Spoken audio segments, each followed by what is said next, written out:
If you're looking for a new way to support the podcast, check out Dubby.gg, an energy supplement company trying to make a difference. There you can use code SIDEMISSION for 10% off your order. Thank you to Dubby for sponsoring this episode, and we hope you enjoy.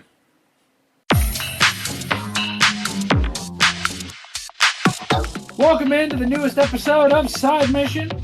I, like always, am your host, Rusty Ellis, joined by the boys, Matt Beck and Kyle Lynch. And today, we're talking about a game that I know all three of us were looking forward to. It's a game that you two played back in the day. I didn't, because I never owned a GameCube, because I'm a loser and I'm poor. And because buying a GameCube nowadays is way too expensive. We're talking about Paper Mario and the Thousand Year Door remastered. And fellas, I remember that both of you told me going into this that, obviously, and Kyle, we talked about it a little bit, that the first experience that I've had with some games that or some franchises have not been great experiences. My first experience with Ratchet and Clank was the PS4 game. My first experience with Paper Mario was the Origami King, and that wasn't necessarily a poorly reviewed game, but it wasn't quite what people were hoping it would be. I'll go ahead and say it, fellas. I learned pretty quickly why this game was so highly regarded, and I think that it absolutely lived up to the hype because within an hour, I already saw the level of personality and the level of humor and the level of detail that was not there in Origami King. So, Matt, we'll start with you first. In terms of this game living up to what it was in the past, do you feel like several years later, almost 20 years later at this point, do you feel like this game has aged well over time? Oh yeah. No, this game is just as amazing, well written. I love the story, and it was everything that I just remembered it being, and why I fell in love with it back when I played it on the GameCube. And I remember very specifically that I never got to buy this game. I This was back when Hastings was still a thing, and I would rent this God, game. we all are old, aren't we? I would rent this game like every week trying to beat it. And it was just like, I was homeschooled, so I had quite a lot of time to play video games. And when I got my GameCube, one of the very first games that I played outside of, like, Paper Mario, I had like Wind Waker and Mario Sunshine. But Thousand Year Door was just one of those games that just stuck out with me, and I had fond memories of playing the original Paper Mario on my N64.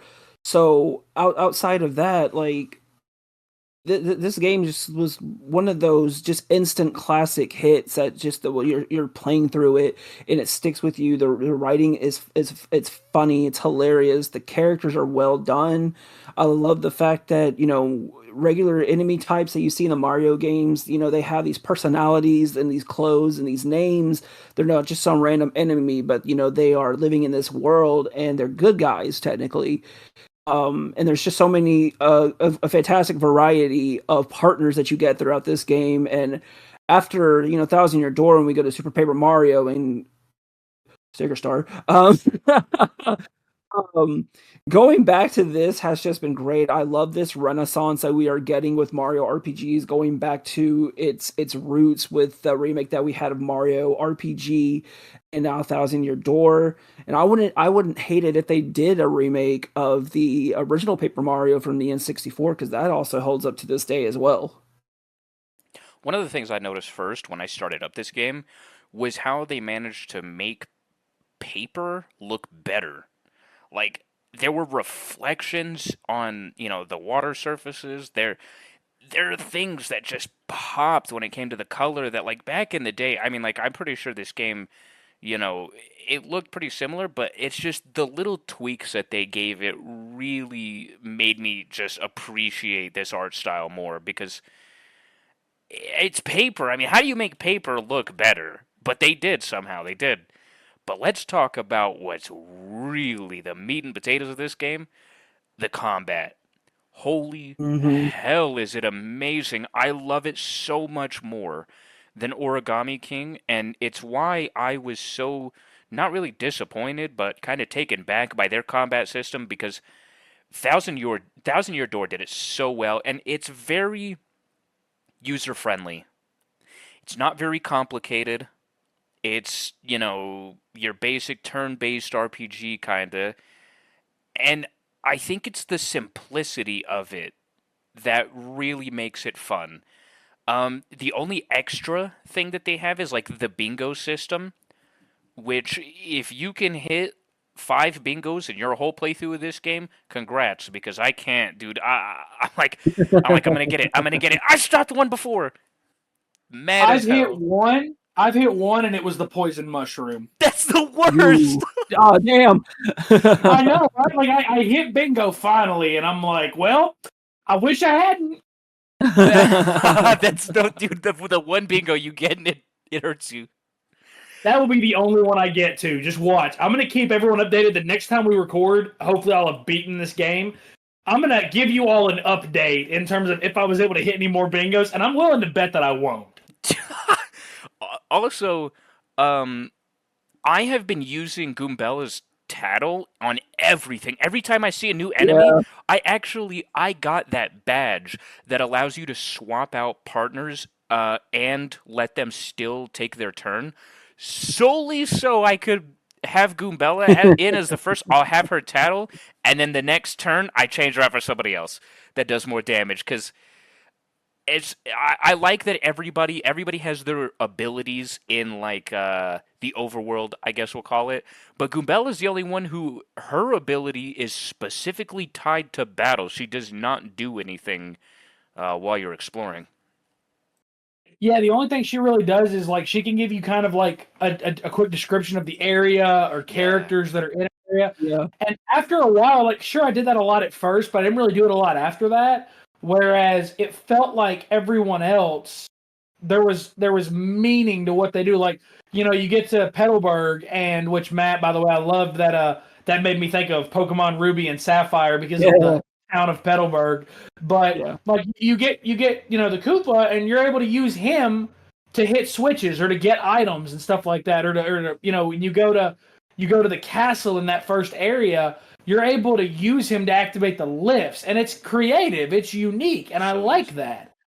And again, it feels like there's uses in combat. I think what I also like is it feels like all the characters, like they all feel very different, and I love that. They don't all feel the same, or like they do the exact same thing. Like there's different button prompts for each of their abilities, and I like that because it keeps the gameplay fresh.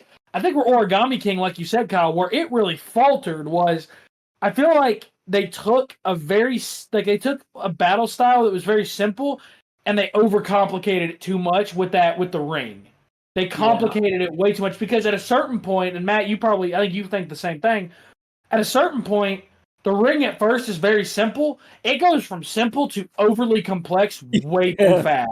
Yeah, it does. Way too fast. Where like I'm spending hundreds of coins to add too much time to the clock to where I can actually figure it out without looking it up. So I feel like the combat being as simple as it is, as easy to pick up as it is, excuse me, I think that plays into this game's hands really well, and I loved that.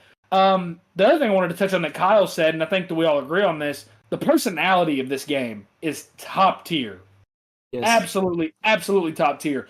The characters all feel really fleshed out with their own backstories, and so much so that they kind of dunk on Luigi in this game because of that. Because every time you run into him, he's got this overly complex story about what he's been doing. And there's these characters that are with him that are like, hey, by the way, just so you know, he's absolutely capping. Like, he's lying. It's just, like, he almost got me killed. And it's funny, and it's stuff like that Origami King was missing. And Matt, that's what I liked, is that I feel like with this game, I'm seeing where Origami King messed up, and it makes me wonder, man, Nintendo, you had this masterpiece, you had this excellent Paper Mario game. Where did it go wrong? Like, I think that I asked you, did it hold up? I think the answer is astounding, or is a loud, screaming yes, that it absolutely Oh, holds up, because the personality of every character and all the characters in this game really, I think, play a big role into why this game is so successful. oh yeah. The thing when I think back to Origami King, that I think that maybe the one thing that it has over this game is the level structure, where it is more open and there's a lot more to explore. Whereas in Thousand Year Door, it really is just left and right, and sometimes you'll use abilities to go in the background or the but where this game shines the most again is the combat, and that is what it has over any newer iterations following this game for like Super Paper Mario, Sticker Star, Color Splash. An Origami King was on the right track to going back to what people loved about Paper Mario, which was characters and well written dialogue that the last previous two just missed out on. And like the thing that sticks above the rest, and it comes to the combat here, and it's one that we can all agree on, is how incredible the badge system itself is.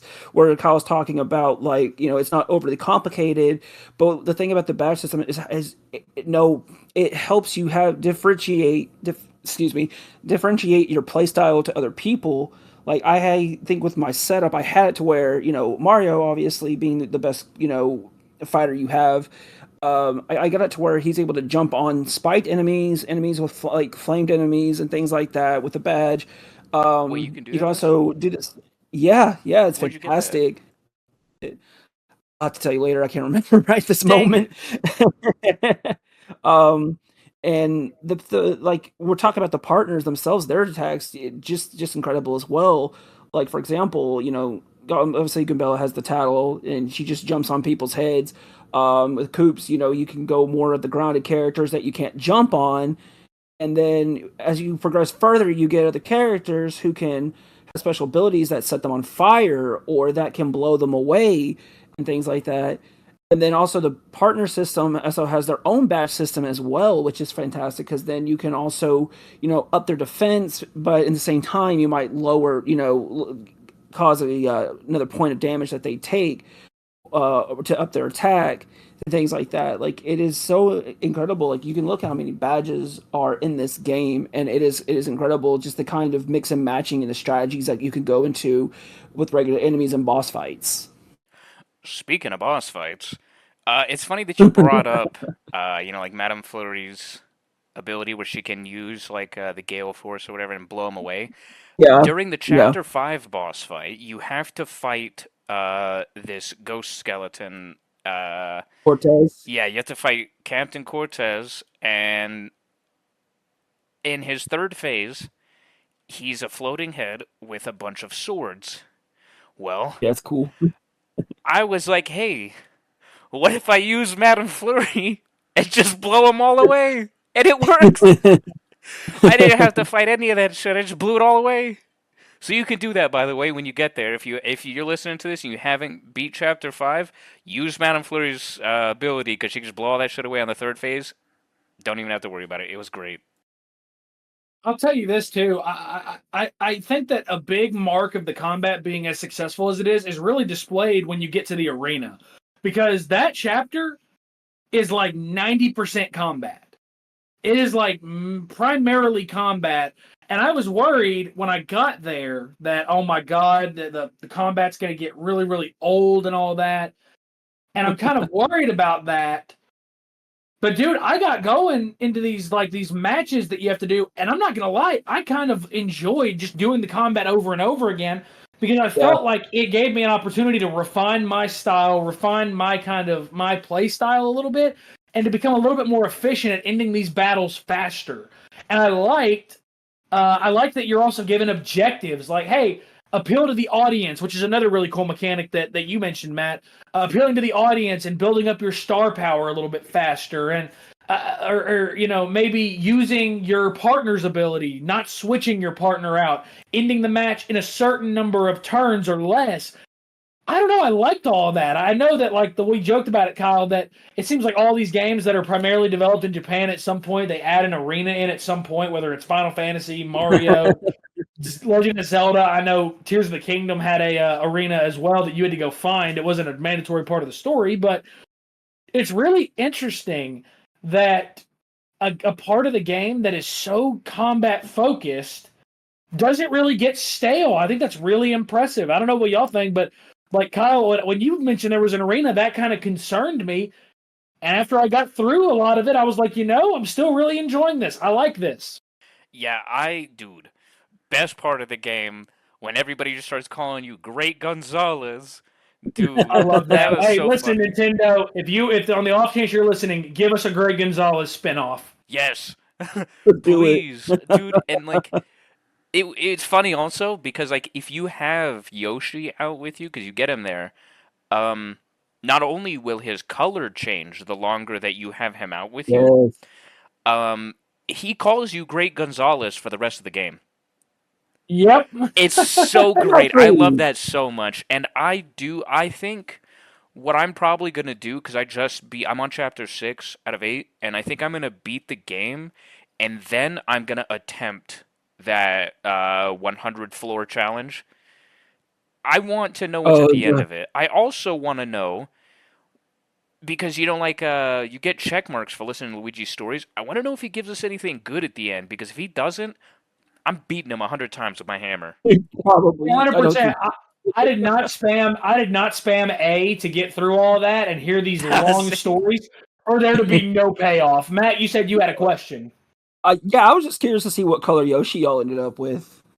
So I'm still mine is still green. I think that Same. Okay. I'm gonna keep using him though because I love Yoshi and I think that he's got a lot of really good uses. Like his gulp ability is just really good. It's Great. really useful against a multitude of enemies. I don't know what did y'all end up with. I ended up with green. I actually did notice that his color changes depending on by the time that you get to those two brothers when he hatches. The time apparently matters how long he stays in the egg up to the point where you get that, and it hits about after about 19 minutes it resets, and depending on what 2 minute interval you enter, once you complete that, you get to that fight is when he'll hatch, and based off what color he is. But I got green too. Yeah, I got green. So What? we're all losers, is what I'm I Somebody's hearing. was trying lying to to me go because for white, bro. I heard that his color changes based on the amount of time that you spend with him. No, it's when he's in his egg. Yeah, like it's all Well, depends that's on once you get pointless. to that fight with the two brothers, the So I student hatched it too fast. Chin Bros. Same. Damn it, man! I didn't know. I was just trying to get the Yoshi. I said, "Hell yeah, I want a new companion, dude." Dude, I will I had a say step up. that's a really cool detail. I like that though. Yeah. That's a really Yeah, cool detail for sure. Matt, I know you also wanted to talk a little bit about the crowd. And I had yeah, seen this in videos of I'd see this in like playthroughs that I had watched or the little playthroughs I'd watched when the game was only on GameCube. And I thought it was a really interesting mechanic, and I wasn't sure how it would work now, but I feel like it works really well. yeah. It's great because like a few things that I would love to point out is the majority of the crowd you'll typically notice are enemies. And then they're always like trying to throw trash at you, and you can hit X to like have your character run off the stage and then bash them and make them run away, and that'll cause your crowd count to go down a little bit. But also on top of that, sometimes there'll be a toad or a good person, and they'll throw you like a heart or like a flower to raise your HP or your MP. I also like the fact that on the stage itself is when you do certain attacks, like if Mario uses his hammer, sometimes the backdrop will fall onto the enemies, or sometimes a shy guy will run up on stage and pull a lever and drop something on either you or an enemy that can sometimes cause confusion. And then we all played Hooktail, so you remember we ate some of them. Yep. Yeah. He literally This ate is some of the great. audience. That's crazy, bro. Like that's wild that he does that. Like the boss fights really are great as well. I think that was another weak point of the Origami King is that they tried really hard to make them unique, Yeah, but they just I don't know how much it worked compared to this. Like this, it just felt like them all being just turn-based battles that they each had their own dialogue. Like the first time you fight Bowser, like it feels so different from all the other times in Mario games that you fought Bowser. And I liked that because the thing is, the one thing with Mario games is this. They all kind of somewhat boil down to the same thing. Princess Peach has been captured. You need to go find X amount of whether it's the crystal stars in this or the moons in Odyssey, or the sun. I can't the suns in Sunshine. Like it all kind of boils down to the same thing. But again, it felt very fresh here, and I think they have to be commended. And Kyle, I mean, we've talked about it a lot. In collectathons, it can sometimes get very repetitive. I don't feel like that happened here. Yeah, it definitely does not feel repetitive, especially if anything, it feels the opposite because after every chapter, you're unlocking a new area, and usually that ability that you got in, like, say, chapter 2 will help you get to chapter 3, and then you get an item or an ability in chapter 3, Yep. or maybe even a companion that'll allow you to go to chapter 4. Like, it felt like I was just constantly progressing and unlocking new areas. I'm getting to do things like revisiting. There is a lot of backtracking in this game, but I don't think Oh people yeah. notice very much because of how much new shit you're looking to do. Like, I came back with um the what is it, like the flop that Mario does when you just press A and you press A again to get him to ground pound. That's what I was looking for, the ground pound. I went through every Yeah. area looking for star pieces because, there's those little parts of the floor. Yeah. I went through, dude, because even though I had already been through them, I was backtracking through everywhere willingly to just look for that. And then when I got like what is it, Bawberry, the bomb companion, Yeah. I took him Aubrey. everywhere, and I was like, Yeah. dude, I can go blow places up. Madame Fleury, I was like, there's stuff on the walls I can take down. Like, I was having to do a little bit of backtracking for the story, but I was willingly backtracking more because there was just so much new stuff, and I think that it's genius. Because if you have to put backtracking in the game, at least make it fun to go back. At least give me new shit to do, so it's not like, okay, back to the Citadel for the 40th time, with nothing new to do. Wait a minute. I have a question. Does that make this game a Metroidvania? Every game is. I'm starting a new podcast called Every Game is a Metroidvania. Episodes will be 5 seconds, and it's just going to be Thousand Year Doors a Metroidvania. That's the episode. And then the very last episode is going to be if every game is a Metroidvania, then none of them are. And then I'm gonna delete the whole thousand episode podcast. Yep, we're going to do it. It's going to be every game that's been made. It's going to be the last 1,000 games that have been made. Elden Ring, Metroidvania. Every game, Donkey Kong Country Freeze on the Switch, Metroidvania. Jesus Among God. Us, That's crazy. Metroidvania. Hey, man, A Way Out, co-op Metroidvania. Co-op Metroidvania. Mario Party. What is this episode become? Hey, listen, man. Say what you want. This episode's been entertaining. I don't give a damn, man. Facts. This episode has been awesome. Matt, one more thing I wanted to talk about, and then I was going to open the floor to y'all if there was anything else. We hadn't really talked about it yet, but it was something that really stuck out with me. Dude, I loved the environments in this game. I loved the level building and the level design in this game. I feel like you were spot on when you said Origami King's, like, the world design and the open nature of it was really good, but it didn't really do much to build on it. I feel like the linear nature of this game maxes out its potential doing that. Oh yeah. And it does it in a really, really big way, in my opinion. Like, and I like that every level feeling unique is the big thing. Like, I don't feel like really anything felt the same. I felt like everywhere I was going felt unique, and I loved that personally. Yeah. Like, honestly, one of my favorite levels. I mean, is Hub World Roadport. It is well done. Like, it is definitely lives up to its name because I mean, the moment you get there, Mario gets robbed, and just the difference between going from Roadport and then you go to Petalburg, which is just your typical small little Koopa village with a castle in the background. Which once you get to Hooktail's castle, it really feels like you're in a castle. Like, it's really well done. There's dry bones everywhere. There's a lot of crazy stuff that happens there before you even get to Hooktail. And then you go from there to something like an area called the Great Bodley Tree, which I love. The kind of what is that? That kind of holographic little floor tiles. Like, it just reflects. It's really cool. Everything's just kind of white, but it's just so, like, kind of surreal.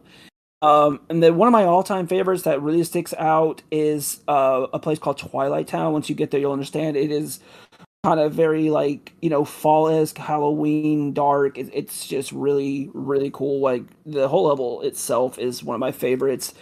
And then the one that you're on right now, I mean, Glitzville is really cool. It's just a city in the sky where they hold, a tournament to fight, and Rockhawk is there, and the storyline in there is actually one of my favorites as well, because it goes a little bit deeper than just Mario's in this competition to win one of the stars he needs, but every level I can think about is just so memorable. There's something that I can say about it that really sticks out compared to the others, and there's just each one of them serves a great purpose, and they just look great. And I like the fact that each one has like its own type of like people that live there. Like they're all different, and yeah, like I cannot gush enough about this game. Yeah, I think that every area feeling unique like that, every area having its own vibe is so important in a game like this, especially in linear games. That's a big deal. That's a very big deal for everything to not feel the same because then that's when the repetitive nature can really kick in. But I don't feel like it ever had that issue. So I have to praise that. And again, I think this is a great game. It absolutely holds up when you look at it being as old as it is. So that's a big deal. A game like this that is as old as it is, it'd be very easy to say, oh, it doesn't really age well. Oh, there's some things that feel kind of dated. I don't really think I felt this way. And I think that's a very big deal. And I think if you're thinking about picking this game up and that's a concern of yours, you shouldn't have that concern. It holds up very well. It's aged very gracefully. And that's a good thing to feel. So, boys, is there anything else y'all want to add before we call it an episode? I know Matt, like always, probably has like 5 things he wants to say. But I'm going to open up the floor to y'all. Kyle, I'll let you go first. I know you're going to say no. And then, Matt, you can go over your 5 points that you've got. Oh my god! Actually, I want to say, this game was one that I played a lot when I was a kid, and I don't think I ever beat it. So Uh, I'm recording this without knowing the ending. I am excited to beat it though because it will be my first time. Um, but Pop that cherry. I would I would recommend this to anybody who hasn't played a Paper Mario game, or if you don't listen. I don't like turn-based combat, and I love this game. I think that this game is fantastic. I highly recommend it to people who don't like turn-based combat or have never played Paper Mario. I know it's $60, and normally I probably wouldn't like to stomach that price. Probably won't like to stomach that price on Luigi's Mansion next month. But this game, it's one of the few that I think it's worth it, man. It's absolutely worth it. Yeah, the only thing I'm gonna add is I knew it. as much as I just wow, as much as I gush about this game, you gotta remember when I was talking about I was playing it, I was renting it. I never did get to beat it. I got stumped at chapter 7, which is the second to last chapter. So getting to finally own the game and playing through it and beating it and actually just having the time to explore and see more to the game that I missed out on when I was younger made this almost like feel like a brand new experience to me. That's And awesome. I'm finally glad I got to beat it. It is well worth getting to the end. No, that's awesome. I really do like that. I like that it felt worth it to you to actually see the journey out like that. I dig that. Like, that's really cool. Again, Paper Mario Thousand Year Door Remaster. I think it's safe to say, based on this episode, we all love it. If you're thinking about picking it up and you're scared by the price tag or you're worried that it didn't hold up well, it's well worth the price tag. It holds up very well. In my opinion, it might be even better than it was several years ago when it first came out. It might be even better. It certainly puts Origami King to shame when it comes to things that it did well versus what Origami King didn't do well. So that's where we're going to wrap up. So that is going to do it for this episode of Side Mission. Be sure to follow us on Twitter at Side Mission Pod. You can check us out on Facebook as well at Side Mission Podcast. For the boys, for Kyle, for Matt, I'm Rusty. Thanks for listening.